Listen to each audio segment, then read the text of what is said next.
दोस्तों महालक्ष्मी की जब फॉरेंसिक टीम वाले ने जांच किया तो उसके बॉडी के 59 टुकड़े मिले।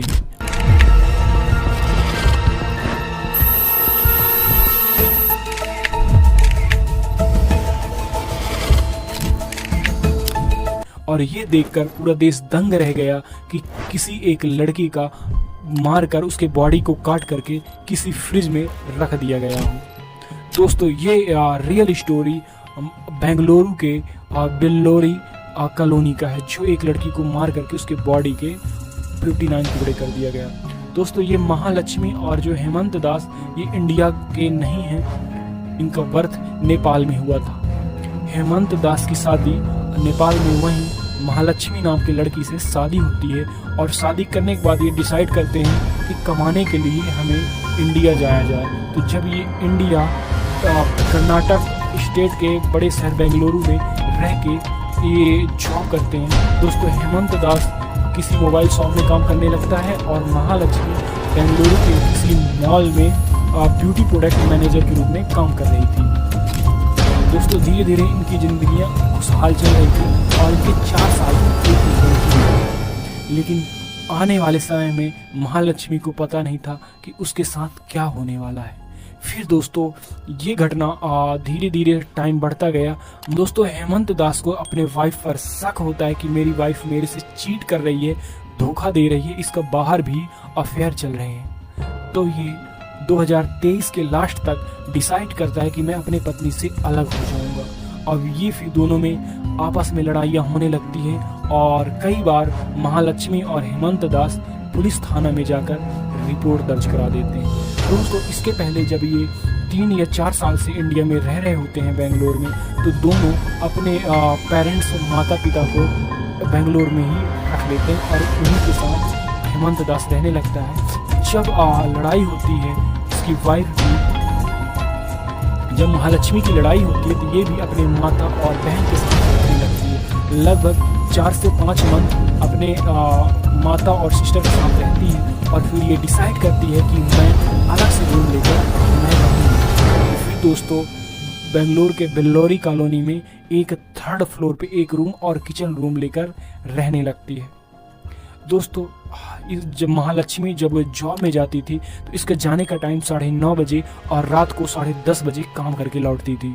इसका जो आस पड़ोस के हैं ये किसी को मालूम नहीं था कि ये किसके साथ जाती है और किसके साथ आती है और इसका दोस्त कौन है। लेकिन इस सीसीटीवी कैमरे से ये पता चलता है कि महालक्ष्मी को एक लड़का रिसीव करने आता है और कभी कभी छोड़ने भी आता है। दोस्तों जब ये रह रहे थे, लेकिन महालक्ष्मी कि जो एक बेटी थी वो हेमंत दास के पास रख देती है और हफ्ते में या 15 दिन में कभी कभार मिलने जाया करती है। दोस्तों महालक्ष्मी का जीवन सही चल रहा था, लेकिन 2 सितंबर को लगभग किसी ने उसका आत्महत्या कर और काट के उसको एक फ्रिज में रख दिया जाता है। दोस्तों जब ये घटना हो जाती है तो कुछ दिन बीतने के बाद आसपास लोगों को स्मेलिंग आना स्टार्ट हो जाता है। लेकिन जब धीरे धीरे ज़्यादा स्मेलिंग बढ़ने लगती है तो देखते हैं कि एक बिल्डिंग है जो 3rd फ्लोर से स्मेलिंग आ रही है। आसपास के लोग उस मकान मालिक को बताते हैं कि आपकी बिल्डिंग में एक रूम से स्मेलिंग आ रही है। मकान मालिक आता है और उसको भी स्मेलिंग आ रही थी उस रूम से। जब ये रूम किराए पे दिया था मकान मालिक, उस रूम एग्रीमेंट में उसके बहन और माता का नंबर लिखवा लिया था। वो उसके महालक्ष्मी के माता और बहन को फ़ोन करता है कि आपकी यहाँ से आपकी जो बेटी रूम ली थी बहुत गंदे स्मेलिंग आ रही है। तो जब उसकी बहन और माता ये सब सुनती हैं तो काफ़ी शॉक हो जाती हैं, क्योंकि 2 सितंबर से उनकी बेटी महालक्ष्मी का फ़ोन बंद आ रहा था। तो दिल बैठा बैठा वो उस मकान में आते हैं और देखने का प्रयास करते हैं और मकान मालिक जब उसको खोलता है, उस रूम के दरवाजे को खोलता है तो इतनी गंदी तीखी गंध आती है वो पीछे तुरंत बैक होते हैं। लेकिन दोस्तों बेटी और दोस्तों उसकी माँ और बहन को देखकर काफ़ी शौक लगा और फिर दोस्तों आगे जैसे बढ़ते हैं तो देखते हैं कि ब्लड का क्लॉट टाइप में पूरे फर्श पर फैला हुआ है और फ्रिज से एक लाइनिंग ब्लड की हल्की हल्की जो गाढ़ी हो गई है वो गई है और गंदे स्मेलिंग बहुत तेज से आ रही है। फिर जो मकान मालिक था पुलिस टीम को फ़ोन करता है और पुलिस टीम वहाँ आती है।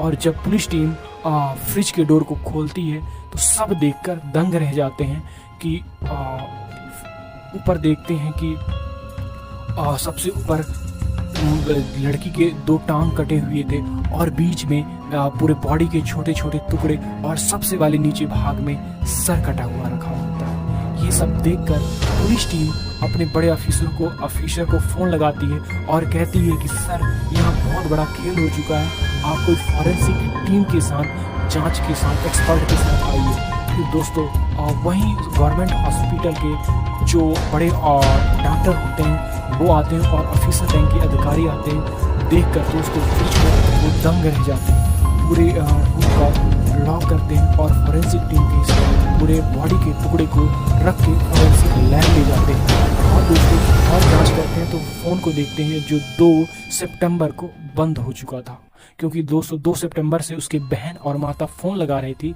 तो पूरी तरह से स्विच ऑफ बता रहा था। फिर जब फॉरेंसिक लैब में उसके बॉडी के टुकड़े की जांच होती है कि कितने टुकड़े किए गए हैं तो दोस्तों 59 टुकड़े, लगभग 59 से 60 टुकड़े बरामद किए गए। अभी तक में किसी बॉडी को काट करके सबसे ज़्यादा टुकड़े गिनती किए गए हैं। दोस्तों अब चारों तरफ उस बिल्डिंग के जहाँ ये केस हुआ था, जहाँ मर्डर हुआ था, चारों तरफ जनता उस बिल्डिंग को घेर लेती है और टीम को लोगों को संभालना मुश्किल पड़ रहा था। फिर दोस्तों जब ये जांच करते हैं कि इसको मारा किसने, दोस्तों जो उसके पति था हेमंत दास को शक के दायरे में लेती है और फिर उसके पूरे जो ब्यूटी प्रोडक्ट वहाँ पूछताछ होती है कि इतने दिन तक लड़की नहीं आई आपकी जॉब करने के लिए, आपने क्यों सर्चिंग नहीं किया कि लड़की कहाँ गई। और जो लड़का वो आता था छोड़ने, उसके सीसीटीवी खंगाला गया तो देखा गया कि 3 सितंबर के बीच उस बिल्डिंग के आसपास दिखाई दिया है। लेकिन दोस्तों पुलिस को अभी भी उस मर्डर का सुराग नहीं मिल रहा था कि इसको किसने मारा है। लेकिन पुलिस की टीम ने उस कातिल को पहचान कर लिया है। पुलिस ने परिवार वालों, पड़ोसी और महालक्ष्मी के वर्कप्लेस जाकर पूछताछ की तो पता चला कि जिस स्टोर में महालक्ष्मी काम करती थी उसके मैनेजर का फ़ोन 3 सितंबर से स्विच ऑफ आ रहा है। यहीं से शक की सुई मैनेजर की तरफ घूमी। मैनेजर का नाम मुक्ति रंजन रॉय बताया गया। साथ ही पता चला कि वो ओडिशा का रहने वाला है। महालक्ष्मी के फ़ोन रिकॉर्ड से भी जानकारी मिली कि दोनों की अक्सर बातचीत हुआ करती थी। दूसरी तरफ 25 सितंबर की सुबह ओडिशा पुलिस को खबर मिली कि भद्रक जिले में एक व्यक्ति ने अपनी जान देने वाले शख्स की पहचान मुक्ति रंजन के नाम से हुई। दोनों राज्यों के पुलिस अधिकारियों की आपस में बात हुई तो ये कन्फर्म हुआ कि जान देने वाला आदमी महालक्ष्मी मर्डर केस का कथित मुख्य आरोपी मुक्ति रंजन रॉय है। मुक्ति रंजन की बॉडी के पास से उसकी स्कूटी और लैपटॉप भी बरामद हुए। साथ ही मिला एक नोट जिसमें मुक्ति रंजन ने इस बात को कबूल किया कि उसने ही महालक्ष्मी की हत्या की थी। तो हाल ही में 2022 में श्रद्धा वाले केस में ऐसे ही हुआ था कि श्रद्धा जो आफ्ताब ने लगभग 30 से 35 टुकड़े कर एक फ्रिज में रख दिया था और उसको बारी बारी से फेंकने के लिए कहीं झाड़ियों में कहीं और फेंकने के लिए प्लान बना रहा था। लेकिन दोस्तों जिसने महालक्ष्मी का कत्ल किया है उस रूम से एक ट्रॉली बैग भी निकला। उस कातिल ने सोचा कि इसके छोटे छोटे टुकड़े करके उसी तरह से ट्रॉली बैग में रख के कहीं फेंक दूंगा तो इसके मर्डर का पता नहीं चलेगा। लेकिन दोस्तों वो डर जाता है और उस ट्रॉली बैग को छोड़ के वो कहीं और चला जाता है। दोस्तों महालक्ष्मी जब ये केस हो रहा होता है तो महालक्ष्मी का टाइमिंग 9:30 से 10:30 बजे तक जॉब करने का टाइम था। उसके लगभग आसपास के लोग जो पड़ोस नहीं बता पाते इसके साथ और कौन रह रहा था। और दोस्तों ये हेमंत दास को भी शक के दायरे में लेती, क्या हेमंत दास भी उसका कत्ल कर सकता है। दोस्तों आप अगर सोचिए जब से उसकी माता और उसकी सिस्टर 2 सितंबर के बाद अपने बेटी को ढूंढने के लिए प्रयास नहीं किया जब से उसका फ़ोन बंद बता रहा था। दोस्तों ये केस काफ़ी भारत के लिए अगर ये इसे देखा जाए तो बहुत ही संगीन मामला है। ऐसे केस आए दिन पुणे आफ्ताब वाले केस के बाद कहीं फ्रिज में टुकड़े करके रख दिया जाता है, कहीं बैग में। ऐसे लड़कियों के साथ अत्याचार होते जा रहे हैं। और दोस्तों लोग चाहे किसी भी धर्म में क्यों, चाहे हिंदू हो चाहे मुस्लिम, दोस्तों ये कोई किसी जो कातिल है माइंड सेट वाले ऐसे किसी भी रिलीजन के हो सकते हैं। लेकिन दोस्तों एक टुकड़ा कर देने वाला ये घटना पूरे भारत को झकझोर दोस्तों महालक्ष्मी का एज लगभग 29 साल की थी, 29 साल की थी। ये आप इसको देखेंगे तो